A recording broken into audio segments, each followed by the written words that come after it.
Ayurveda slow है, ऐसा बहुत लोगों का एक माइंड में मिसकंसेप्शन है। मैं मिसकंसेप्शन वर्ड इसलिए कह रहा हूँ क्योंकि आयुर्वेद ही वो पैथी है जो आपकी जड़ पे काम कर। आप मुझे एक ऐसी बीमारी बताओ जो क्रोनिक हो और वो ठीक होती हो एलोपैथिक मेडिसिन से। किडनी रिलेटेड प्रॉब्लम बढ़ की हुई है। किडनी रिलेटेड प्रॉब्लम का बढ़ने का सिंपल और सीधा रीजन ये है कि हम जिम गए, अब जिम में जाके उन्होंने बोला ट्रेनर को कि ट्रेनर आप मुझे ना अब जल्दी से कुछ ऐसा बना दो, नहीं तो मैं दूसरे दिन चला जाऊंगा। अब ट्रेनर फंस गया, ट्रेनर ने कहा वो डब्बा जो है ना उससे जल्दी बनती है। अल्ट्रा प्रोसेस्ड फूड जो आप खा रहे हो, जिसके अंदर भर भर के चीनी डाली गई है, जो आपके सेल्स को इन्फ्लेम्ड कर रहा है, आप उसके साथ साथ बाहर का गंदा खाना खा रहे हो, अनहाइजीनिक खाना खा रहे हो, वो आपके लीवर को डैमेज कर रहा है, किडनी को डैमेज कर रहा है, धीरे धीरे कर रहा है, अलग अलग तरीकों से कर रहा है। सिंपल तरीका ये है, सफिशिएंट पानी आपके लिए कितना है जानने का, आपके यूरिन का कलर क्या है। सबसे बड़ी बीमारी का कारण अगर जिंदगी में कोई है तो वो है मोबाइल फोन। आचार्य चरक ने कि आयुर्वेद का मेन प्रयोजन, मेन एम ही है कि आप बीमार ना पड़ो। आप आयुर्वेद फॉलो करो, आप बीमार ना पड़ो। तो बहुत सेलिब्रिटीज भी बात करें 4 घंटे सोना चाहिए, 5 घंटे सोना चाहिए, मैं 3 घंटे सोता हूँ, मैं ये सोता हूँ। मोदी जी 4 घंटे बोलते हैं, शाहरुख खान 4 घंटे बोल रहा है। अब लोग सोच रहे हैं हम भी शाहरुख खान है यार, हम भी क्यों नहीं कर रहे, हम भी सफल लोगों को कॉपी नहीं कर रहे। हालांकि पीछे का मैकेनिज्म किसी को नहीं पता, एक्चुअल क्या है वो किसी को नहीं पता। एक्चुअली नींद को लेकर कितने घंटे की नींद मिनिमम हर किसी इंसान को लेनी ही चाहिए। बुखार होना, छोटे मोटे बीमारी होना, खांसी जुकाम होना, ये बीमारियां नहीं है, ये बीमारियों का रिएक्शन है हमारी बॉडी का, ताकि बड़ी बीमारी ना आए। इनको मित्र रोग कहा गया है आयुर्वेद में। आप जो खा रहे हो वो बॉडी में रस बन रहा है, फिर वो हमारे रक्त को बढ़ा रहा है, फिर वो मांस को बढ़ा रहा है, फिर मेद, अस्थि यानी बोन को, फिर मज्जा को, और फिर शुक्र को बढ़ा। तो 7 धातुओं की पुष्टि के लिए खाने का कॉन्सेप्ट है। अब वो 18 पोषक तत्व हमें कैसे मिल सकते हैं? हमें एल्यूमिनियम को छोड़ के बाकी सब चीजों से मिलते हैं, मिट्टी में सारे होते हैं, मोस्टली होते हैं। जब एलईडी लाइट्स हमारे घर में जल रही होती हैं तो वो ब्लू लाइट रिलीज करती है, वही ब्लू लाइट जो आपके मोबाइल से आ रही थी वो एलईडी लाइट से भी आ रही है। जंक का सबसे बड़ा प्रॉब्लम वो जंक क्यों है? बिकॉज ऑफ पाम ऑयल में इतना खराब है। आज के जमाने में जहां लाइफस्टाइल डिजीज हर घर की प्रॉब्लम बन चुकी है, जैसे diabetes, fatty liver, kidney issues, gut problems, वहीं आयुर्वेद हमें सिर्फ ट्रीटमेंट नहीं बल्कि जीने का सही तरीका सिखाता है। आयुर्वेद कहता है कि अगर आपका गट हेल्दी है तो आपका पूरा शरीर हेल्दी रह सकता है। और इसी गहरी अंडरस्टैंडिंग के साथ आज हमारे पॉडकास्ट पर हैं डॉक्टर पुनीत धवन, कर्मा आयुर्वेदा के फाउंडर और डायरेक्टर, जो अपनी 5th जनरेशन के आयुर्वेदा की लेगेसी को आगे बढ़ा रहे हैं। किडनी डिजीज और डिजीज रिवर्सल की फील्ड में उनका बहुत डीप एक्सपीरियंस रहा है। आज के इस कन्वर्सेशन में हम जानेंगे फास्टिंग को आयुर्वेद में परम औषधि क्यों कहा गया है, चाय और शुगर का हमारे शरीर पर क्या असर होता है, और कैसे हम अपनी डेली लाइफ में थोड़ा थोड़ा इम्प्रूव करके हेल्दी बन सकते हैं। तो दोस्तों तैयार हो जाइए एक ऐसे कन्वर्सेशन के लिए जो आपकी हेल्थ और लाइफस्टाइल को देखने का नजरिया बदल देगा। डॉक्टर विनीत, आपका हमारे पॉडकास्ट में बहुत बहुत स्वागत है। Thank you so much. I think second time हम ये पॉडकास्ट करें on Ayurveda, and over the period of time मुझे ये समझ में आने लगा कि बहुत सारे जब लोग आयुर्वेद के बारे में बात कर रहे हैं, इतनी सारी मिसकंसेप्शंस भी हैं प्रोसेसेस के बारे में, डिफरेंट इलाज के बारे में। और लास्ट टाइम जब हमारा कम्युनिकेशन, जब हमने पॉडकास्ट किया था, उसके शॉर्ट फॉर्म के कुछ रील्स बहुत ज़्यादा वायरल हुए थे, और मुझे लगा कि शायद अब ये टाइम आ गया कि उन पे डिटेल डिस्कशन किया जाए। तो आज बहुत ही मज़ा आने वाला है, और आपको देखकर और भी ज़्यादा अच्छा लग रहा है आज। सेम हियर एज ऑलवेज, आप बिल्कुल ग्लो कर रहे हो। अरे thank you so much. Ayurveda वालों के लोगों के साथ बैठेंगे तो अच्छा लगेगा और मैनिफेस्ट वाले लोगों के साथ बैठ के और अच्छा लगता है। Thank you sir. तो एक सबसे पहले चीज़, आज के टाइम में एक बहुत कॉमन प्रॉब्लम जो आ रही है वो है किडनी रिलेटेड इश्यूज बहुत ज़्यादा बढ़ गए हैं, और हम कंसिस्टेंटली देख रहे हैं कि ज़्यादातर लोग एलोपैथी की तरफ जाते हैं और उल्टा होने लगता है, इनफैक्ट ज़्यादा डैमेज कर लेता है। वर्सेस आयुर्वेद के बारे में जब हम बात करते हैं तो आयुर्वेद में हम बोलते हैं यार ये हेल्प करेगा बट स्लो रहेगा। ये पहला, क्या सच में आयुर्वेद स्लो है? सेकंड, किडनी जैसे इतने मेजर इशू जो आज के टाइम में है, ये क्यों आ रहे हैं, एंड इसको सॉल्व कैसे किया जा सकता है? सबसे पहले आयुर्वेद स्लो है, ऐसा बहुत लोगों का एक मतलब माइंड में मिसकंसेप्शन है। मैं मिसकंसेप्शन वर्ड इसलिए कह रहा हूं क्योंकि आयुर्वेद ही वो पैथी है जो आपकी जड़ पे काम कर रहा है। आप मुझे एक ऐसी बीमारी बताओ, एक ऐसी बीमारी, सिर्फ एक, जो क्रोनिक हो और वो ठीक होती हो एलोपैथिक मेडिसिन से।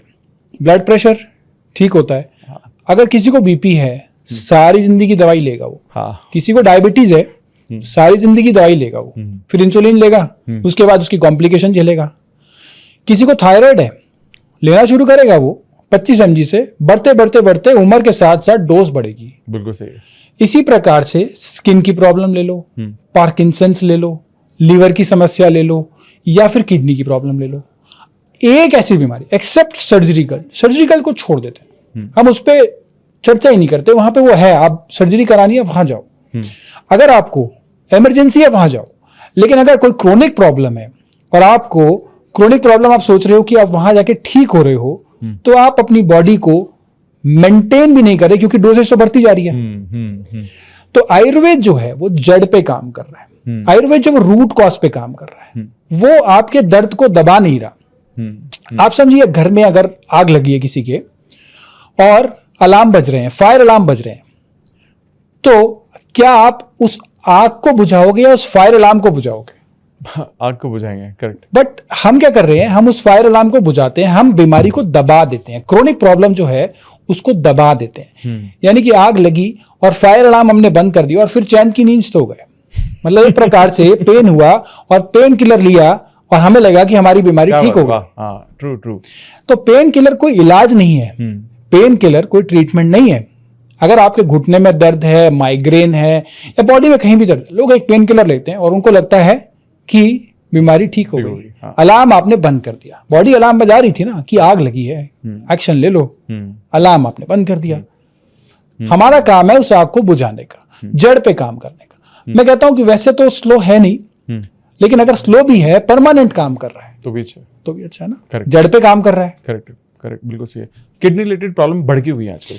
किडनी रिलेटेड प्रॉब्लम का बढ़ने का सिंपल और सबसे सीधा रीजन ये है कि हमारे लाइफस्टाइल खराब होता जा रहा है, लाइफस्टाइल बिगड़ता जा रहा है। पहले हम जो खाना पीना था वो चेंज होता जा रहा है, हमारे उठने बैठने का तरीका चेंज होता जा रहा है।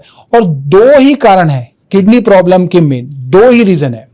ब्लड प्रेशर बढ़ा होना, ओके, डायबिटीज बढ़ी होना, ज्यादा बढ़ी होना, मतलब it is a diabetic complication, diabetic nephropathy, hypertension की कॉम्प्लिकेशन है, हाइपरटेंसिव नेफ्रोपैथी है। ये दो ही मेन कारण है, बाकी भी और कारण है बट वो इतने रिलेटिवली हाई नहीं है। ओके। अगर बीपी है और वो बढ़ा हुआ है, किडनी को वार करेगा, किडनी को मारेगा। बीपी को कंट्रोल करना है। शुगर है वो बढ़ी हुई है, इंडिया तो diabetic capital of the world बन रही है। प्री डायबिटिक में कितने लोग हैं और कितने लोगों को ऑलरेडी डायबिटीज है, कितने लोग इंसुलिन पर हैं, वो सारे प्रोन जोन में है किडनी प्रॉब्लम के। क्योंकि डायबिटीज किडनी को जाके मार रही है, वार कर रही है। तो ये बहुत इंपॉर्टेंट है कि बीपी को कंट्रोल रखना, साथ साथ शुगर को कंट्रोल करना। और एक आजकल के यंग पेशेंट आ रहे हैं जिनको बॉडी जल्दी बनानी है, मसल जल्दी बनानी है, मतलब दिखाने वाली, एक्चुअल वाली नहीं, स्टीरॉयड वाली। तो वो क्या होता है कि जिम गए, अब जिम में जाके उन्होंने बोला ट्रेनर को कि ट्रेनर आप मुझे ना आप जल्दी से कुछ ऐसा बना दो, नहीं तो मैं दूसरे दिन चला जाऊंगा। अब ट्रेनर फंस गया। अब ट्रेनर ने कहा वो डब्बा जो है ना उससे जल्दी बनती है। शायद उसे ना पता हो उसमें क्या है क्या नहीं, बट उसे ये पता है कि उस डब्बे से जल्दी बन जाएगी, ये मेरा रुक के रहेगा कस्टमर। तो कहता है ये साथ में खा लो, और वो जिम भी कर रहा है साथ में, उसकी बॉडी धीरे धीरे धीरे धीरे बनने लग जाती है। स्टीरॉयड खाए, प्रोटीन में हर बार स्टीरॉयड नहीं होता, मैं ये नहीं कह रहा हर प्रोटीन में स्टीरॉयड है, बट स्टीरॉयड है बहुत सारे प्रोटीन्स में। अगर आपकी बॉडी इमीडिएटली उसको खाते ही, एक्सरसाइज करते ही चेंज हो गई शेप इमीडिएटली, तो समझ लीजिए कुछ गड़बड़, या फिर इमीडिएट एनर्जी आ गई, या इमीडिएट जल्दी बदलाव दिखने लगे, तब भी जल्दी का काम शैतान का है। आपने बेस पे तो काम किया नहीं ना, रूट पे तो काम किया नहीं, आपकी जड़ें तो मजबूत है नहीं ना। तो अब जब आपकी बॉडी बन गई और आपने स्टीरॉयड के सहारे वो बॉडी बनाई है, तो आपकी कहीं ना कहीं बॉडी में तो वो वार करेगा ही। करेक्ट। हो सकता है किसी का ज्यादा करे, किसी का कम करे। अब बहुत सारे लोगों के प्रोटीन में स्टीरॉयड नहीं होगा, अच्छी बात है, बहुत सारे स्टीरॉयड्स भी किडनी को उतना नुकसान नहीं पहुंचाएंगे, लेकिन कुछ केसेस में वो स्टीरॉयड भी किडनी को खराब कर देते हैं। यंग केसेस हैं, यंग बच्चे हैं, जिम जा रहे हैं, किसी को स्किन पर रैशेज हो जाते हैं कई बार डब्बे खाने से, किसी को कुछ प्रॉब्लम हो जाती है, किसी को कुछ प्रॉब्लम हो जाती है। स्टीरॉयड कहीं तो निकलेगा, आप ले रहे हो। उसके साथ साथ एक और रीजन देखने में आया जो मेन है, वो है आपको घुटने में दर्द हुआ, घुटने का इलाज आपने करा, आपने पेन की गोली खा ली। अब जो पेन किलर है वो भी नेफ्रोटॉक्सिक है, ओके किडनी को खराब कर रहा है, तो आपको वो भी अवॉइड करना है। ओके इन सब चीजों को देखते हुए जब हमने देखा कि जंक फूड, प्रोसेस्ड फूड और जो आप खाना पीना खा रहे हो वो सारा मिला जुला के अल्टीमेट रीजंस वहीं से आ रहे हैं। हवा पानी आप चेंज नहीं कर सकते, मैं उस पर बात नहीं कर रहा, वो सब प्रदूषित है। हमारे खाने में न्यूट्रिएंट वैल्यू डिक्रीज्ड है। अगर पहले जिंक मैग्नीशियम हमारे खाने में 30% 35% था, हमारे फोर फादर्स की जनरेशन में, हो सकता है वो 15-20% ही रह गया हो हमारी रोटी में, हमारे चावल में, हमारे खाने के न्यूट्रिएंट्स वैल्यू में फर्क है, बट उसके बारे में हम कुछ नहीं कर सकते। राइट हम वही चर्चा कर रहे हैं जिसके बारे में हम कुछ कर सकते हैं। Processed food, ultra processed food जो आप खा रहे हो, जिसके अंदर भर भर के चीनी डाली गई है, जो आपके सेल्स को इन्फ्लेम्ड कर रहा है, आप उसके साथ साथ बाहर का गंदा खाना खा रहे हो, अनहाइजीनिक खाना खा रहे हो, वो आपके लीवर को डैमेज कर रहा है, किडनी को डैमेज कर रहा है, धीरे धीरे कर रहा है, अलग अलग तरीकों से कर रहा है। ब्लड प्रेशर बढ़ा के करेगा, डायबिटीज बढ़ा के करेगा, अलग अलग तरीकों से करेगा। तो अल्टीमेट रीजन है कि आपका खाना पीना प्रदूषित हो गया। माय गॉड एक तो पोल्यूशन हो गया एयर, एक हो गया वाटर पोल्यूशन, एक फूड पोल्यूशन भी हो चुका है। Food pollution is one of the most important reason. सब कुछ प्रोसेस्ड है ना, और सब कुछ एडल्टरेटेड भी आ रहा है, बहुत सारी चीजें, सही है, करेक्ट, काफी कुछ एडल्टरेटेड है, और इसके ऊपर कोई बहुत ज्यादा लगाम भी नहीं है, लगाम भी नहीं है, कुछ भी हो रहा है, कुछ भी हो रहा है। तो इसको सॉल्व करने के लिए क्या क्या चीजें जो टेक केयर की जा सकती है, किन किन चीजों पे ध्यान देना चाहिए लोगों को, किडनी स्पेशली किडनी प्रॉब्लम को सॉल्व करने के लिए? किडनी प्रॉब्लम को सॉल्व करने के लिए सबसे पहले उसको देखना है कि मेरा बीपी तो कंट्रोल है कि नहीं है, डायबिटीज कंट्रोल है कि नहीं है, डेली हैबिट्स में उसको सर्केडियम रिदम को ठीक करना है। Sleep cycle is important for everything, क्योंकि बॉडी डिटॉक्स कर रही है स्लीप के समय। आप पानी इतना पियो कि जब आप पानी पीते हो तो आपने देखा उसकी कंसिस्टेंसी कैसी होती है, वो पानी नॉर्मल कंसिस्टेंसी का होता है, और जब यूरिन के रास्ते वो पानी निकल रहा है तो वो एसिडिक निकल रहा है। यानी कि जो आप पानी पी रहे हो वो पानी आपकी शरीर की गंदगी को डिटॉक्स करता हुआ यूरिन के रास्ते वो गंदगी निकाल रहा है। तो पानी आप सफिशिएंट मात्रा में पियो, ये नहीं कि बहुत ज्यादा पी लिया, बहुत कम पी लिया, सफिशिएंटली पीना है। सफिशिएंट पानी कितना पानी है? सफिशिएंट पानी हर एक के लिए अलग अलग है। सिंपल तरीका यह है सफिशिएंट पानी आपके लिए कितना है जानने का, आपके यूरिन का कलर क्या है। अगर आपके यूरिन का कलर डार्क येलो आ रहा है मतलब आप डिहाइड्रेटेड हो, आप पानी कम पी रहे हो। ठीक है। अगर आपके यूरिन का कलर व्हाइट कलर का आ रहा है मतलब आप ओवर हाइड्रेटेड हो, ज्यादा पानी पी रहे हो। लेकिन अगर आपके यूरिन का कलर पेल येलो आ रहा है मतलब आप सही मात्रा में हाइड्रेटेड हो। उसके साथ साथ अगर आपके लिप्स ड्राई रहते हैं मतलब आपकी हाइड्रेशन कम है, गला सूखता रहता है, आपको पानी की प्यास और लगी है, यानी कि आपकी हाइड्रेशन कम है, तो बॉडी बताती है, बॉडी सिग्नल देती है। ऐसी कोई प्रॉब्लम नहीं है जिसके बारे में हमारी बॉडी सिग्नल ना दे रही हो, बस हमें वो अलार्म बंद नहीं करना। अलार्म बंद करके हमने नुकसान अपना कर लिया। सामने से प्रॉब्लम आ रही है, हमने मुंह नीचे कर लिया ताकि मुझे दिखे ना। हम भाग थोड़ा गए, प्रॉब्लम थोड़ा चली गई। बिल्कुल सही, बिल्कुल सही। आई थिंक आप जैसे आपने स्लीप के बारे में बोला, और ऐसा कहा गया है कि जो सर्काडियन रिदम है पूरी की पूरी, जो ये जो साइकिल है, ये नींद ओवरऑल बॉडी पूरी हर एलिमेंट पर, हर अंग पर, हर पार्ट पर इंपैक्ट डाल सकती है। इतना खराब? देखो नींद जो है ना, अगर एक योगी की बात करूं वो 4 घंटे सोएगा, एक नॉर्मल व्यक्ति कहता है मुझे 8 घंटे की नींद चाहिए। नींद हमारे लिए एक डिटॉक्स का मैकेनिज्म है। अब हम क्या खा रहे हैं, हम कितना प्रोसेस्ड खाना खा रहे हैं, क्या विचार हैं, क्या आहार है, क्या विहार है, पूरे दिन को उसको डिटॉक्स करने के लिए जो हमें है वो नींद चाहिए, हमें स्लीप चाहिए। 10 से लेके 2 बजे तक आपकी बॉडी में मेलाटोनिन रिलीज हो रहा है। मेलाटोनिन रिलीज हो रहा है, आजकल गोलियां चल रही हैं उसी की। क्योंकि हमें रात को क्या देखना है, हमें रात को रील्स देखनी है, डूम स्क्रॉलिंग करनी है। डूम स्क्रॉलिंग करनी है, हमें रात को बैठ के लगातार देखना है। वो ब्लू लाइट आपकी माइंड को, आपकी ब्रेन को हैक कर लेती है, और हैक करके मेलाटोनिन के रिलीज और सिक्रीशन को बंद कर देती है, खराब कर देती है। As a result sleep cycle खराब हो जाती है। स्लीप साइकिल खराब होने के कारण आपकी बॉडी डिटॉक्स नहीं कर पाती। जब वो डिटॉक्स नहीं कर रही तो आप कैसे एनर्जेटिक और फ्रेश और आप बीमारी से फ्री कैसे रहोगे? तो नींद जो है वो सबसे ज्यादा इंपॉर्टेंट फैक्टर है। ब्लू लाइट से बचना है। रात को कम से कम सोने से 2 घंटे पहले पानी नहीं पीना, रात को सोने से 4 घंटे पहले खाना नहीं खाना, और कम से कम 2 घंटे पहले आपको ब्लू लाइट से बचना है। सबसे बड़ी पैथोलॉजी है ये ब्लू लाइट। ब्लू लाइट मतलब मोबाइल मोबाइल। सबसे बड़ी पैथोलॉजी है। सबसे बड़ी बीमारी का कारण अगर जिंदगी में कोई है ब्लू लाइट है। तो वो है मोबाइल फोन। ओके। सभी उसी में लगे हुए हैं ना, क्योंकि सारी चीजें वो हमें कंट्रोल कर रहा है। हम नहीं कंट्रोल कर रहे, वो कंट्रोल कर रहा है। एडिक्शन हो गई है, इंडिया में एडिक्शन है, बाहर नहीं है इतना। आपने जहाँ पर एक पॉइंट बोला, छोटा सा पॉइंट है, वो मैं जानना चाह रहा हूँ ऐसा क्यों बोला आपने। सोने से 2 घंटा पहले तक पानी क्यों नहीं पीना? देखिए, पानी पीना डाइजेस्ट होता है, खाना जो खा रहे हैं वो भी डाइजेस्ट होता है। अब हम सो गए हैं और हमारे डाइजेस्टिव सिस्टम जो है वो काम कर रहा है, हमारी जो फिल्ट्रेशन है वो एक्सेसिवली काम कर रही है। आप समझिए, आप पूरा दिन काम करके आए हो, आपने 12 घंटे काम किया है। हाँ। 12 घंटे के बाद आप घर जाते हो और फिर आपको कोई और काम दे दिया जाए तो आपको कैसा लगेगा? अजीब लगे, मतलब थका हुआ लगेगा। ऑलरेडी थके हुए हो, आपका मन नहीं करेगा काम करने। सेम उसी प्रकार आपकी बॉडी रात को थक गई है, आपके ऑर्गन्स बॉडी के रात को थक गए हैं, आपकी ब्रेन थक गई है, डाइजेस्टिव सिस्टम टायर्ड है, उसको आराम चाहिए। अब लेकिन आपने उसको आराम देने के बजाय उसे काम दे दिया। मैंने खा लिया, अब तू इसको फिल्टर कर, तू इसे डाइजेस्ट कर, तू इसे पचा। आपने उसे जाने अनजाने में काम दे दिया। अब जब वो काम दे दिया तो वो प्रॉपर काम नहीं करेगी, क्योंकि वो ऑलरेडी थका हुआ है, थकी हुई है बॉडी हमारी। तो इसीलिए वो डाइजेशन प्रॉपर नहीं होगा, और अगर हो भी जाए तो वो रात को ऑर्गन्स काम करते हैं तो उनको आराम नहीं मिलेगा। एज अ रिजल्ट उन पे एक्सेसिव लोड पड़ता है। बड़े सिंपल तरीके से समझाऊं तो 4 घंटे खाना अगर आप खाते हो तो डाइजेस्टिव सिस्टम जो वो चलता रहता है।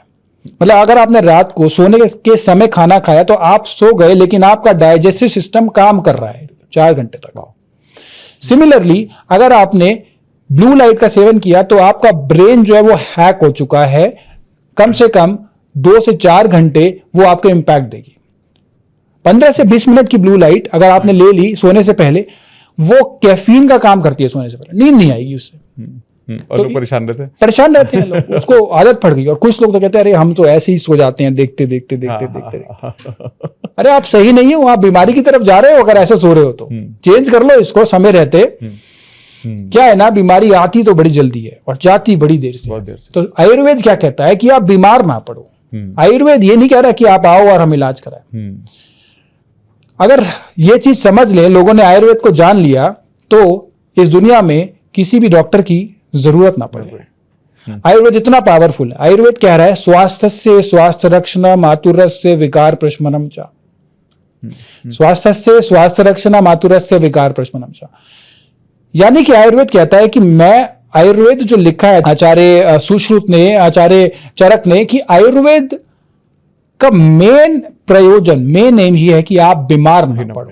आप आयुर्वेद फॉलो करो, आप बीमार ना पड़ो। सुपर, बहुत सही। सेकेंड एम ये है कि आप बीमार हो गए तो आपका ट्रीटमेंट किया जाएगा।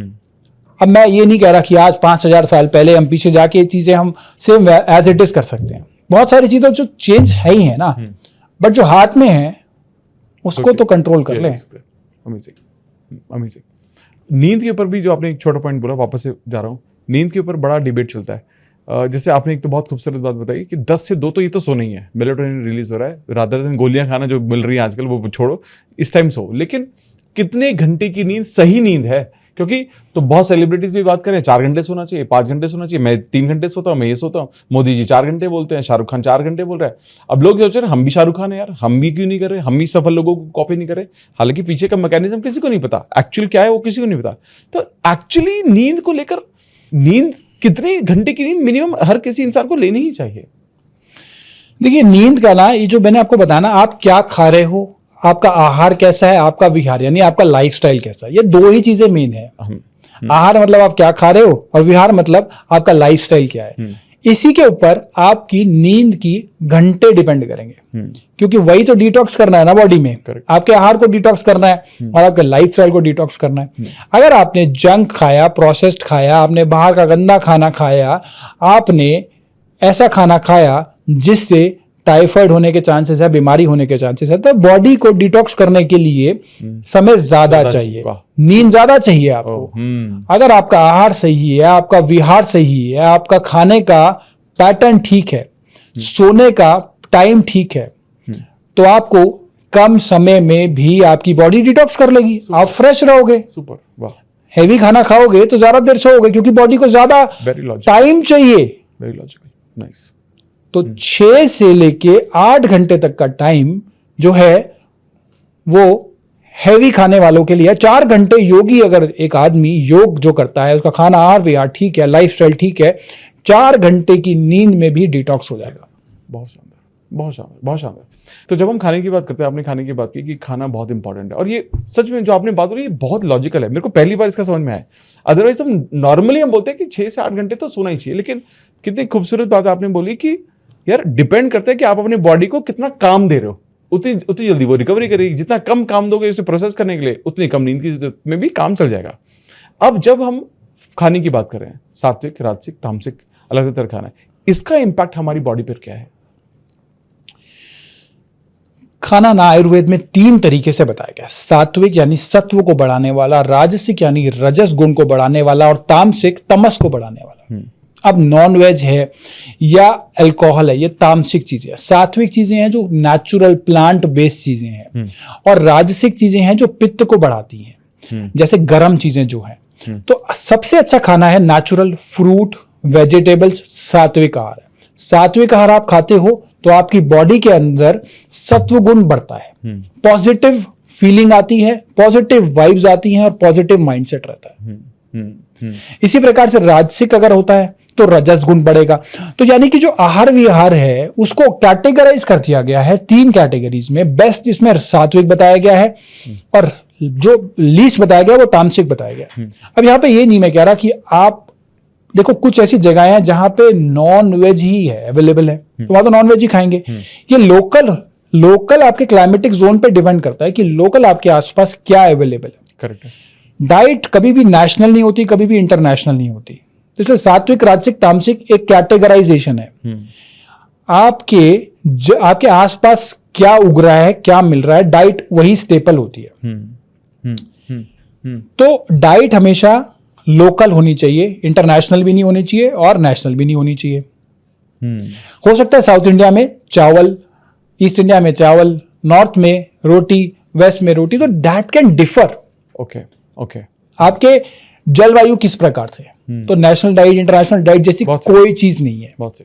लेकिन सात्विक खाना खाने से सत्व गुण बढ़ता है, मेंटल क्लैरिटी आती है, रोग से आप बच के रहते हैं। तामसिक गुण खाने से बॉडी को उसे प्रोसेस करने में समय लगता है, टाइम ज्यादा लगता है।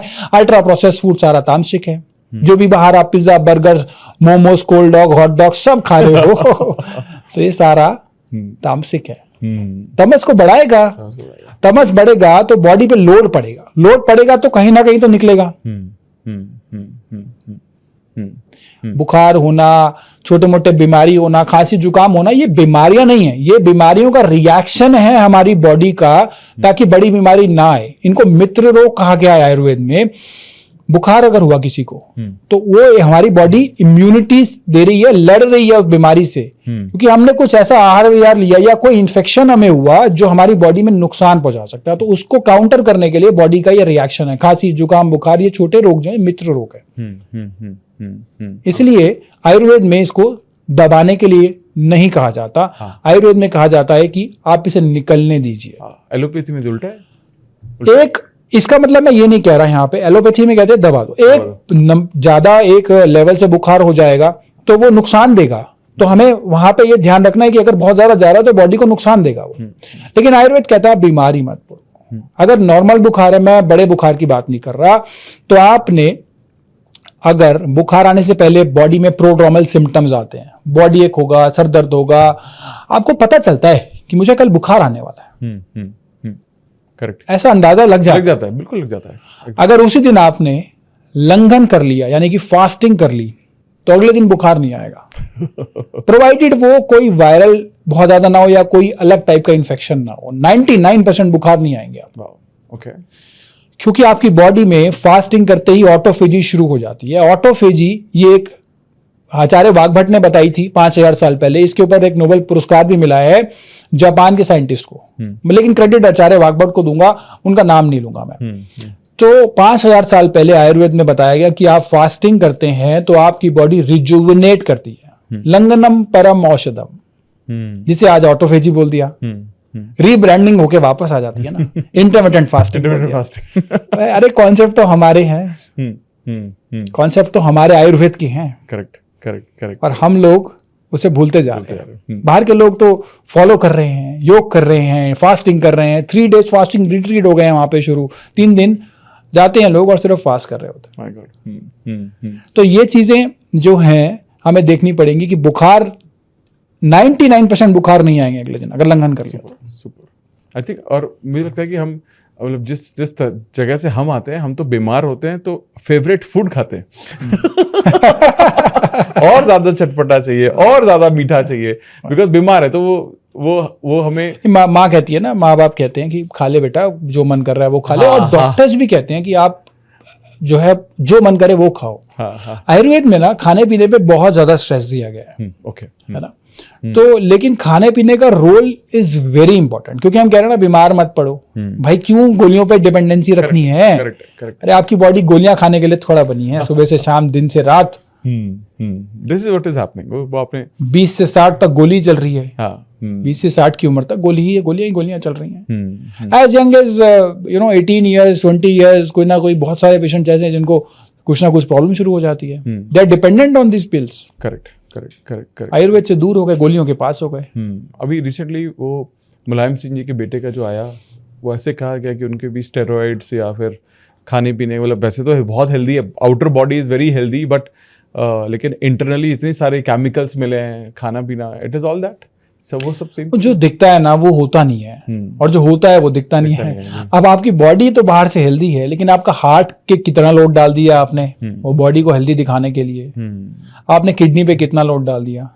नॉर्मली आप जिम जाओ, आप एक्सरसाइज करो, आप 1 घंटा अपनी बॉडी को जरूर दो, चाहे आप रनिंग करो, एक्सरसाइज करो, स्प्रिंट करो, या फिर आप योग करो। तो योग बेस्ट है ना। मैं योग बेस्ट इसलिए कह रहा हूं क्योंकि योग आपकी बॉडी के इंटरनल ऑर्गन्स पर भी काम करता है, मसल्स के साथ साथ दोनों चीजों पे काम करता है। 1 घंटा अपनी बॉडी को जरूर दो। लेकिन स्टीरॉयड खा के बॉडी बना के कोई फायदा नहीं है। सूनर और लेटर वो आपकी बॉडी पे हार्म दिखाएगा ही दिखाएगा। अमेजिंग। एक सवाल मेरे यहाँ पे, आपने प्रोटीन के बारे में बोला। ऐसा कहा जाता है कि जब आप प्रोटीन शेक लेते हो, जैसे आपने बताया कि स्टेरॉइड्स भी होते हैं बहुत सारे प्रोटीन में, बट क्या किडनी के लिए गुड प्रोटीन ऑल्सो, क्या बहुत डिफिकल्ट, बहुत ज्यादा प्रेशर पड़ता है प्रोटीन पे टू डाइजेस्ट प्रोटीन किडनी पर? नहीं, ऐसा प्रोटीन अगर आप ऑर्गेनिक ले रहे हो, हेल्दी ले रहे हो और नेचुरल सोर्स का ले रहे हो तो वो बॉडी को चाहिए, अच्छा है। आयुर्वेद में ना प्रोटीन का कॉन्सेप्ट ही नहीं है, वर्ड ही नहीं है। ओके। हमने 7 धातुओं पे चर्चा करते हैं आयुर्वेद में, रस, रक्त, मांस, मेद, अस्थि, मज्जा, शुक्र। आप जो खा रहे हो वो बॉडी में रस बन रहा है, फिर वो हमारे रक्त को बढ़ा रहा है, फिर वो मांस को बढ़ा रहा है, फिर मेद, अस्थि को, अस्थि यानी बोन को, फिर मज्जा को, और फिर शुक्र को बढ़ा रहा है। तो 7 धातुओं की पुष्टि के लिए खाने का कॉन्सेप्ट है।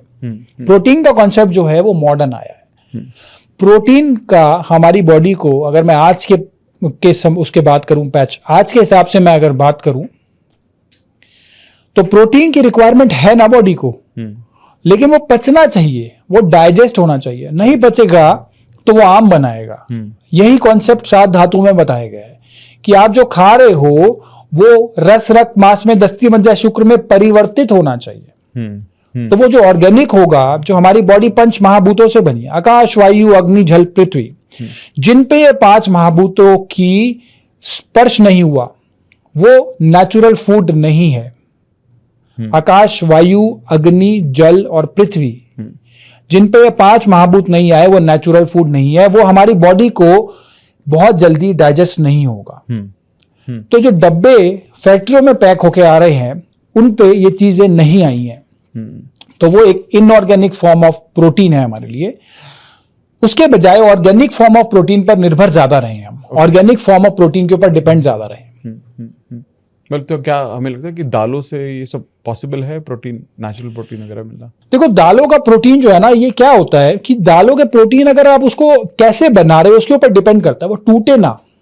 दालों में प्रोटीन टूटता क्यों है? क्योंकि आपने उसे कुकर में बनाया, आपने उसे कढ़ाई में बनाया। पहले दाल जो बनती थी वो हांडी में बनती थी, धीमी आंच पे बनती थी, दालों का प्रोटीन इंटैक्ट रहता था। आज वो टूट जाता है। दालों में प्रोटीन कम नहीं है, वो टूट जाता है।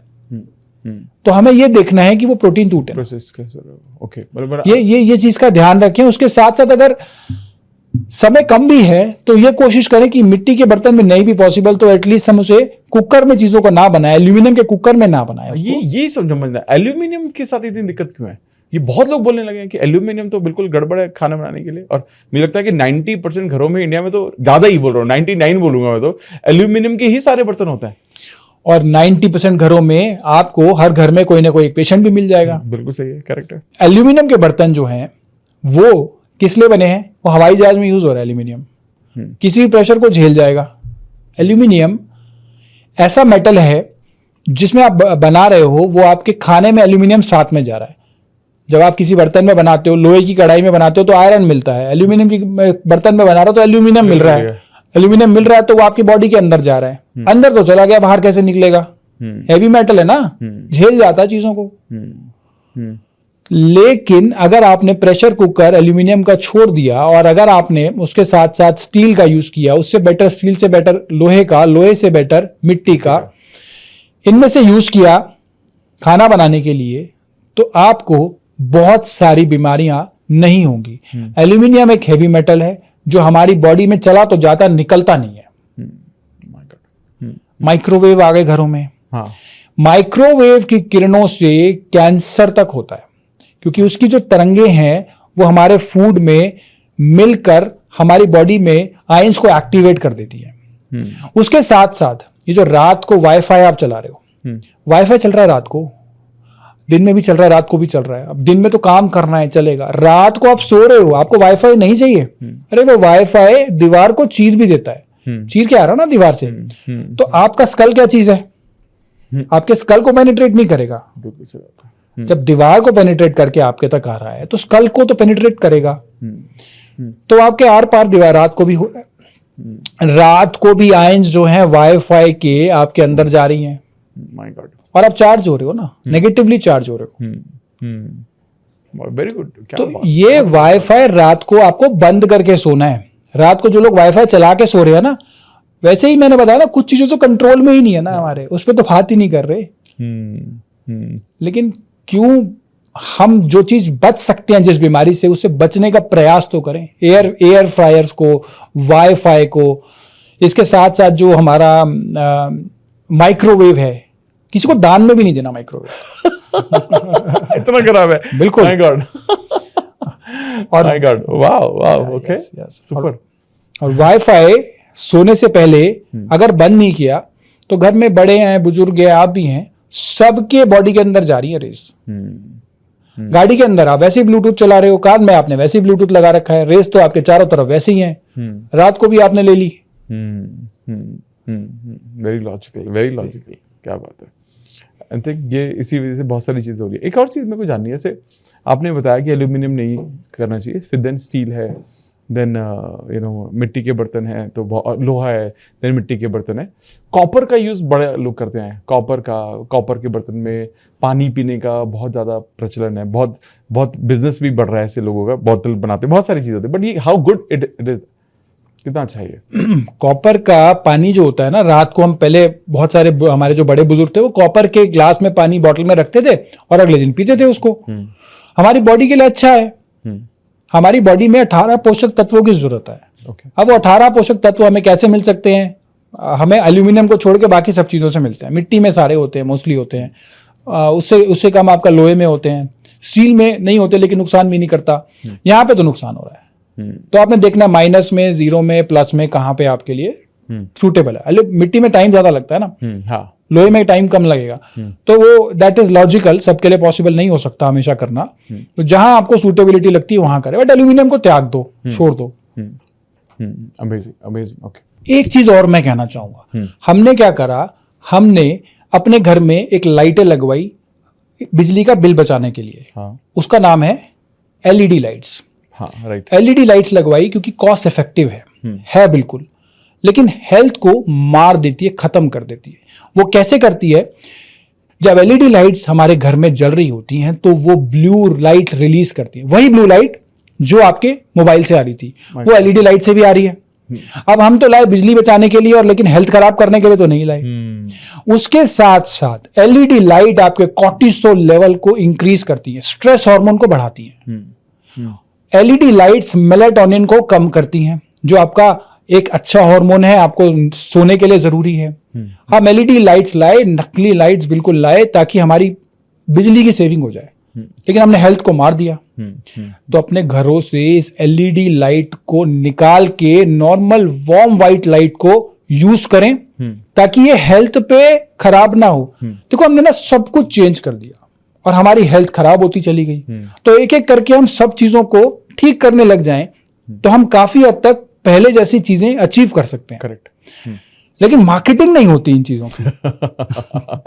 इन चीजों की मार्केटिंग नहीं होती ना। अगर ये चीजें मार्केट हो जाए, ये चीजें लोगों को पता चले कि इसका साइड इफेक्ट क्या है, इसमें क्या प्रॉब्लम है, पाम ऑयल में क्या खराबी है, एलईडी लाइट में क्या खराबी है, तो लोग अपने आप छोड़ना शुरू कर देंगे ना। और कितनी बड़ी जीडीपी जो है वो भारत की बच जाएगी। जीडीपी में तो वही कंट्रीब्यूट करेगा ना जो हेल्दी होगा। तो हेल्दी रहना भी तो जरूरी है। बहुत सही, बहुत सही। अब जैसे आपने एक छोटी सी बात बोली, पाम ऑयल। जैसे आजकल कई जो अभी काफ़ी इंटरनेट पर बहुत सारी चीज़ें वायरल हैं कि अब लेबल पढ़ेगा इंडिया, ये भी एक ड्राइव चल रहा था बीच में कि लेबल पढ़ना ज़रूरी है, जिसमें ये बोला गया कि आजकल जो जंक है, जंक का सबसे बड़ा प्रॉब्लम वो जंक क्यों है? Because of palm oil. Palm oil में इतना खराब क्या है? क्योंकि मैंने एक वक्त पे देखता था, मैं जब हम छोटे थे तो सरसों के तेल से अपग्रेड करना, मतलब वो सनफ्लावर ऑयल या धारा, ये तो अच्छा माना जाता था। घी को भी हमने कम अच्छा माना उससे, तो लेकिन ये इतना खराब क्या है इसमें? पाम ऑयल जो है वो सबसे खराब और सबसे सस्ता ऑयल है जो ये मिक्सचर बनाने वाली कंपनी, चॉकलेट बनाने वाली कंपनी भारत में भेजती है। बाहर वही कंपनी वो पाम ऑयल नहीं यूज करती, बाहर के लेवल पे दूसरा ऑयल होता है। इंडिया में सबसे घटिया, सबसे गंदा ऑयल पाम ऑयल जो होता है वो उसको बेचती है उसमें बना के। पाम ऑयल आपकी बॉडी में जाके हार्ट में ब्लॉकेजेस क्रिएट करता है, हार्ट की हेल्थ को खराब करता है, हार्ट के फंक्शन को डिस्टर्ब करता है। और आप देखेंगे ना 90% ऑफ दी जो आप भुजिया खाते हो, मिक्सर खाते हो और दुनिया भर की चीजें खाते हो, बाहर की जो प्रोसेस चीजें खाते हो, एक बारी किसी जनरल स्टोर में चले जाना, वहां पे 24/7 टाइप के जो 24 घंटे खुले रहते हैं ना, उनमें डिस्प्ले में होती हैं चीजें। तो वहां जाना और उनके पीछे के लेबल आप पढ़ना, उनके पीछे के लेबल जब आप घूम घूम के पढ़ रहे होगे तो आपको एक चीज उन सब में कॉमन मिलेगी, 90% लेवल में कॉमन मिलेगी, और वो इंग्रेडिएंट है पाम ऑयल, पामोलिन ऑयल। ये एक ही देश से आ रहा है और सबसे सस्ता आ रहा है, और सभी कंपनियों को यही चाहिए क्योंकि सबसे सस्ता है। लेकिन ये सबसे महंगा है आपकी बॉडी के लिए, खराब कर देगा, मार देगा। तो ये पाम ऑयल को तो छोड़ना ही है हमें, इसको त्याग देना। एक चीज मुझे बताइए ना, जैसे कुछ लोग घी को फेवर करते हैं कि घी खाना चाहिए, और कुछ लोग बोलते हैं नहीं घी खराब है। तो घी सच में खाना is a good fat for us और नॉट? घी जो है ना वो हमारी बॉडी के लिए एंटीऑक्सीडेंट का काम करता है। Okay. अब घी क्या हुआ कि घी करते करते करते करते पहले लोग कहते थे आपके टूथपेस्ट में नमक है और आप इसे मत यूज करो। अब वही टूथपेस्ट में नमक डाल रहे होते हैं। यही घी का हाल हुआ कि पहले घी लोग खाते थे, घी हमारी बॉडी के लिए एंटीऑक्सीडेंट है, हमारी बॉडी के लिए अच्छा है। देसी गाय का घी हमारी बॉडी के लिए बेस्ट है। ओके। तेल से भी बेस्ट है। तेल में भी अगर तो पामोलिन, रिफाइंड सब छोड़ दो, है ही घटिया, सबसे बेकार है, उनको तो छोड़ ही दो। सरसों का तेल, नारियल तेल और साथ में आपका तिल का तेल, ये तीन ही तेल जो हैं वो यूज हो सकते हैं जो अनरिफाइंड है। इसके साथ सबसे बेस्ट है, इन तीनों से बेस्ट है घी। घी में ऐसा कुछ भी नहीं है जो आपके गंदे कोलेस्ट्रॉल को बढ़ाए, अच्छे कोलेस्ट्रॉल को बढ़ाएगा, जो कि अच्छा है। लेकिन इसकी क्वांटिटी को हमें देखना है कि आप 1 चम्मच घी तो बिना किसी प्रॉब्लम के डेली ले सकते हो। हमारी जॉइंट बॉडी में साइनोवियल फ्लूइड कम हो रहा है, घुटनों के दर्द शुरू हो रहे हैं लोगों के, ऑस्टियोआर्थराइटिस शुरू हो रहा है, ग्रीस कम हो रही है। ये बहुत कॉमन है आजकल। क्यों हो रहा है? क्योंकि हमने बहुत सारी चीजों में चेंजेस कर दिए। पहले लोग क्या करते थे, इंडियन टॉयलेट में जाते थे, अब वेस्टर्न में जाते हैं, घुटने नहीं मुड़ते ना, फ्लेक्शन एक्सटेंशन बंद हो गया, घुटनों की मूवमेंट बंद हो गई। पहले लोग डाइनिंग टेबल पे खाना नहीं खाते थे, सुखासन में खाते थे, वज्रासन में खाते थे, लेकिन डाइनिंग टेबल में नहीं खाते थे। आज भी जापान में और कई देशों में खाना जो है वो मलासन में भी खाते हैं, वज्रासन में भी खाते हैं, क्योंकि उसमें पेट में डाइजेशन होता है ना। हमने क्या करा, हमने सब चीजें बदल दी और क्या कर दिया, हम ऑस्टियोआर्थराइटिस के पास आ गए, घुटने की बीमारी के पास आ गए। तो जब घुटने की बीमारी के पास आए तो हमारे घुटने जो है वो कट कट बजने लग गए, उनकी बोन्स बोन ऑन बोन हो गई, यानी कि जो बोन थी तिबिया और फीमर वो एक दूसरे से टकराने लग गई और उसके बीच का जो हमारा कार्टिलेज था, घुटने की जो गद्दी थी वो घिसने लग गई। अब जब घुटने की गद्दी घिसने लग गई तो आवाज आने लग गई कटकट की, और उसके साथ साथ चलने में, आपको उठने बैठने में, सीढ़ियां चढ़ने में प्रॉब्लम्स होनी शुरू हो गई। धीरे धीरे आपने वो कम कर दिया, अनइंटेंशनली वो कम हो गया, क्योंकि घुटने आपके जवाब दे गए, वेट बियरिंग जॉइंट्स हैं आपके। ये सब का रीजन ये है कि आपने लाइफस्टाइल चेंज कर लिया। अब मैं ये नहीं कह रहा कि आप इसके लिए टोटल नी रिप्लेसमेंट कराओ, टोटल आप इसके लिए घुटने बदलवाओ। आयुर्वेद में भी इसका बहुत अच्छा ट्रीटमेंट अवेलेबल है, जहां पे घुटने की गद्दी को भी रीजनरेट किया जा सकता है। TKR यानी कि टोटल नी रिप्लेसमेंट के बजाय JSW यानी जॉइंट स्पेस विड्थ जो 4 mm तक होती है तिबिया और फीमर के बीच में, कर्मा आयुर्वेद में हम क्या करते हैं, JSW को मेजर करते हैं एक्सरे करा के डे 1 पे, और 90 डेज के बाद एक रिपीट एक्सरे कराया जाता है और देखा जाता है कि JSW यानी जॉइंट स्पेस विड्थ में क्या चेंजेस आए। तो जब JSW हमारा कम हो जाता है, 1 mm 2 mm हो जाता है, तो ऑस्टियोआर्थराइटिस स्टेज 3-4 तक आ जाता है, फिर वो कटकट होता है। और जब उसको हम देखते हैं 90 दिन के बाद एक्सरे करा के, तो JSW 80% केसेस में बढ़ जाता है, यानी कि कार्टिलेज जो है वो डेवलप होना शुरू हो जाता है बगैर किसी सर्जरी के।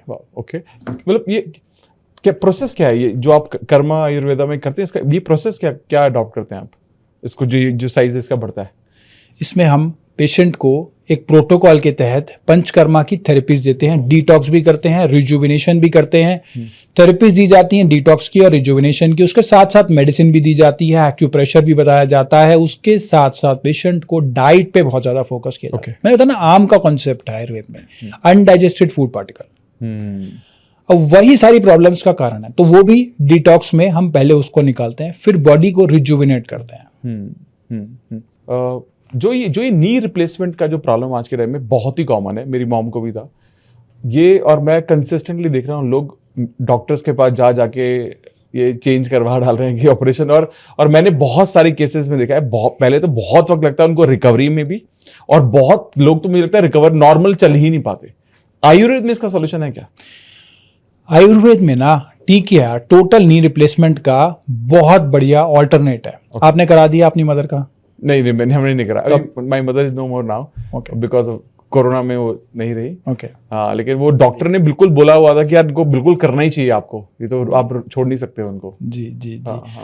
तो अगर TKR किसी को बताया गया यानी कि टोटल नी रिप्लेसमेंट बताया गया है, तो उसको TKR में ना जाना पड़े, नी रिप्लेसमेंट ना कराना पड़े, उसके लिए घुटने की जो गद्दी है, जो कार्टिलेज है, जो साइन्यूवल फ्लूइड है, वो रीजनरेट करे।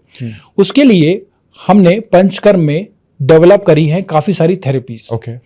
हमने एक प्रोटोकॉल डेवलप करा जिसमें डिटॉक्स भी होता है, जिसमें रिजुविनेशन भी होता है, जिसके अंदर हम मेडिसिन भी दे रहे होते हैं, हम उनको योग भी बता रहे होते हैं, डाइट भी बता रहे होते हैं, हम विरेचन भी प्लान कर रहे होते हैं। ये सब करने के बाद हम देखते हैं कि घुटने की गद्दी जो है, कार्टिलेज है, वो रीजनरेट होना शुरू हो जाता है।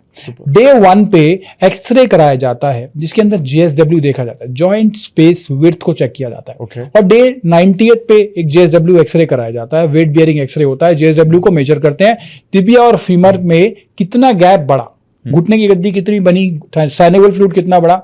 80% केसेस में अगर पेशेंट सब चीजें अच्छे से फॉलो करता है, घुटने की गद्दी में चेंजेस आने लग जाते हैं। बहुत सही। आई थिंक ये मुझे लगता है जितने भी लोग ये पॉडकास्ट देख रहे हैं बहुत ज़्यादा ज़रूरी है समझना भी, क्योंकि जब पंचकर्मा की आप बात कर रहे हो, पंचकर्मा में आई थिंक बहुत लोग समझ भी रहे हैं, लेकिन पंचकर्मा को लोग ज़्यादातर जैसे आपने कहा कि बहुत specific issues detox, complete detox कर दे रहे हैं। आपने ये भी कहा कि नी रिप्लेसमेंट सर्जरी है, उससे रिलेटेड थेरेपीज भी बहुत सारी इसमें हो जा रही है, लेकिन काफ़ी सारे लोग इसको सिर्फ डिटॉक्स मानते हैं। पंचकर्मा का मैजिक है क्या? पंचकर्मा ना एक ब्रॉड टर्म है, इसमें 5 तरह की चीजें हैं, वमन, विरेचन, बस्ती, नस्य और रक्त मोक्षण। अब वमन है यानी कि वॉमिटिंग के रास्ते आपके दोष को क्लीन करना, आपके बॉडी के अंदर गंदगी जो जमी हो गई है ना उसको निकालना। हम दबाते नहीं है, हम बाहर करते हैं, गंदगी साफ करते हैं। विरेचन, परगेशन यानी कि आप स्टूल के रास्ते गंदगी को निकाल रहे हो। ठीक है। इसी तरीके से एनीमा देते हैं हम अलग अलग तरीकों का। इनफर्टिलिटी के केसेस में ये बहुत इफेक्टिव रहता है जब हम उत्तर बस्ती देते हैं पेशेंट को। हमने देखा कि बहुत सारे पेशेंट को उत्तर बस्ती जो है is a part of panchakarma, okay.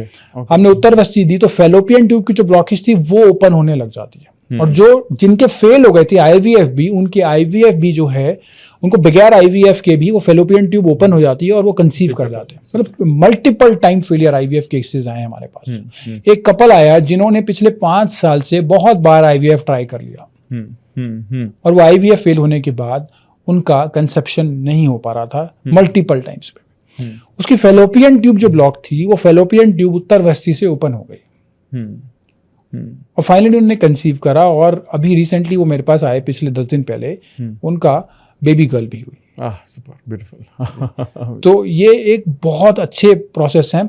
ये 5 जो मैंने थेरेपीज बताई आपको, इसमें हम क्या किस प्रॉब्लम में चाहिए उसके अकॉर्डिंग हम प्लान करते हैं। अच्छा, okay. एक डिटॉक्स का भी काम करते हैं, ये आपका रिजुविनेशन का भी काम करते हैं और ये ट्रीटमेंट का भी काम करते हैं। कोई एक पर्टिकुलर इशू है तो उस पर टारगेट करके आपको क्या चाहिए, किस में आपको कौन सी थेरेपी चाहिए, किस में आपके लिए क्या बेस्ट है, उस हिसाब से ये प्लानिंग की। आपके सेंटर तो बहुत जगह है ना? हमारे लगभग 6 हॉस्पिटल्स हैं और हमारे लगभग 10 क्लिनिक्स हैं पैन इंडिया।